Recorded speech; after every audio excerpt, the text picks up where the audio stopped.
Welcome. You're tuned into Tangled Threads. If you're digging our content, hit the like button and subscribe. Thank you. Hey Reddit, I'm Jeff, and I've got a story that's so crazy, it feels like it's straight out of a soap opera. It's about my wife Yuba, her yoga instructor, and how my life got flipped upside down. I'm not the best at storytelling, but I'll try to lay it all out for you. Yuba and I had been together for what feels like forever. We met back in college, hit it off immediately, and before we knew it, we were married with a kid. Life was pretty normal, or at least I thought it was, until Yuba started taking these yoga classes. At first I didn't think much of it.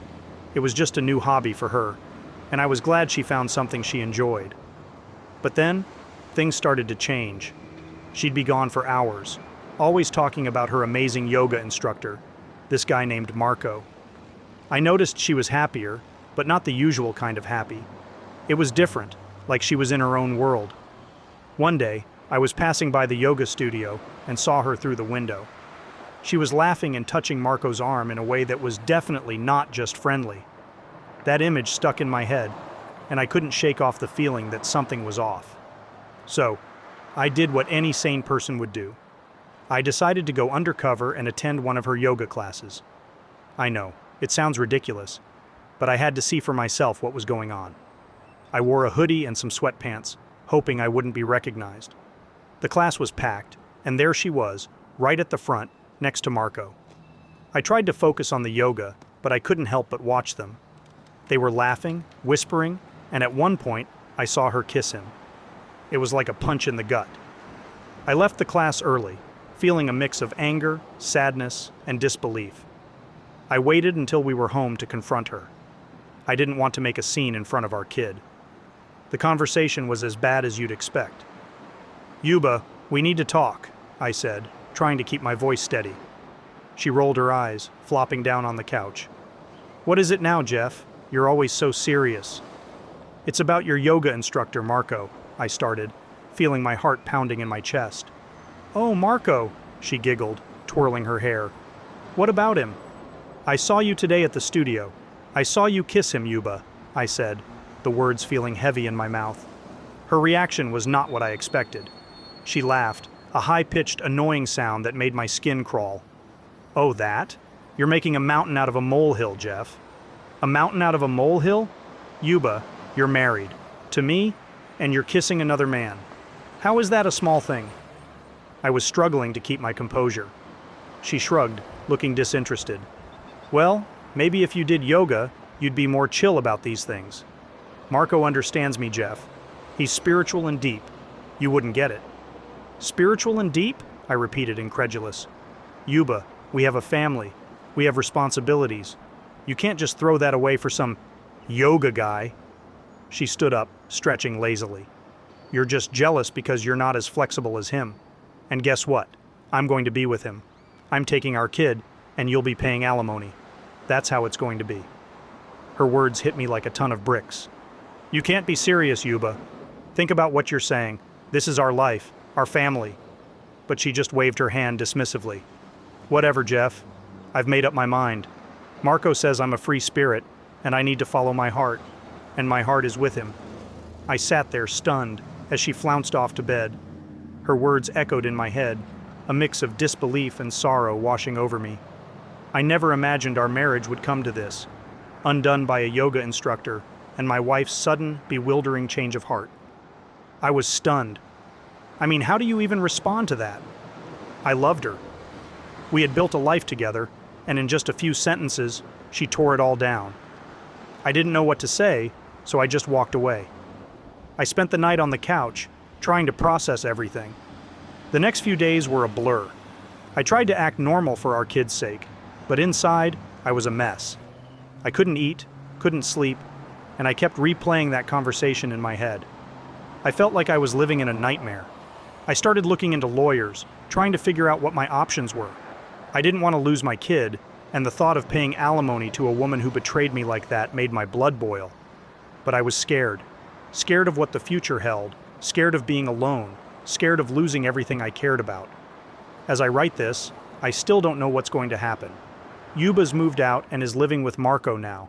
Our kid is with me, but we're in the middle of custody talks, and it's tough. Every time I look at my kid, I see a piece of Yuba, and it hurts. But I'm trying to be strong, for my kid's sake. I've started going to therapy, trying to work through all the emotions. Anger, betrayal, sadness. It's a lot to deal with. The therapist says it's going to take time, and I believe her. I'm just taking it one day at a time, trying to rebuild my life. I've also started doing things for myself. I picked up guitar again, something I loved doing before life got too busy. It's been a nice distraction, and I'm actually getting pretty good at it. I've also been spending more time with friends, trying to get out of the house and not wallow in my misery. I guess the moral of the story, if there is one, is that life can throw some pretty unexpected punches at you. You think you know someone, and then one day, you realize you never really did. It's a hard pill to swallow, but I'm learning to deal with it. I don't know what the future holds for me, Yuba, or our kid. I hope we can find a way to co-parent effectively, and I hope I can find some semblance of happiness again. It's going to be a long road, but I'm ready to face it head on. So, that's my story, Reddit. Not the happiest, I know, but it's mine. Thanks for letting me share it. If anyone's been through something similar, I'd love to hear how you dealt with it. Maybe we can help each other out. Update. So, a lot has happened since I last posted my story about Yuba, her yoga instructor, and the whole messy situation. I thought I'd give you all an update, especially since some of you asked how things turned out. After the confrontation with Yuba, things moved pretty quickly. We got lawyers involved, and the custody battle for our kid began. It was a stressful time, to say the least. I was worried about losing my kid and the possibility of paying alimony to Yuba, who seemed to have lost all sense of responsibility. But here's the twist. The court ruled in my favor. I got primary custody of our kid, and as for alimony, the judge denied Yuba's request. The judge said something about her ability to work and her recent irresponsible behavior being factors in the decision. I was relieved, but Yuba, well, she didn't take it well at all. In the courtroom, when the judge announced the decision, Yuba lost it. She started yelling, saying that it wasn't fair and that the judge was biased. She even threw some papers and shouted at her lawyer. It was like watching someone have a complete meltdown. The judge warned her to calm down, but she just kept going. She was screaming about how she was going to lose her spiritual path with Marco without the alimony, and how it was all my fault. Honestly, it was both shocking and sad to see her like that. Her outburst didn't sit well with the judge. Yuba was held in contempt of court and ended up getting some jail time for her behavior. It was a surreal moment, watching her being led out of the courtroom. I never would have imagined our story would end up like this. Since then, things have been calmer. Our kid is doing okay, all things considered. I've been focusing on being there for them, trying to maintain some normalcy in their life. As for Yuba, I heard she's out now and still with Marco, but I don't know much else. I've been keeping my distance, just focusing on rebuilding our lives and moving forward. So, that's the update. It's been a roller coaster, but I'm just glad that the worst seems to be over. Thanks to everyone who reached out with support and advice. It really helped me through some tough times. Here's to hoping for a more peaceful future. Well, damn, man. I'm glad you made it through such a hard time, and I'm wishing you the best. It's crazy to see how heartless some people are. Anyways, let us know your thoughts in the comments section below. When you subscribe, be sure to click the notification bell. Click here for more Tangled threads. Click here for more Tangled. Well, damn, man. I'm glad you made it through such a hard time, and I'm wishing you the best. It's crazy to see how heartless some people are. Anyways, let us know your thoughts in the comments section below. When you subscribe, be sure to click the notification bell. Click here for more Tangled threads.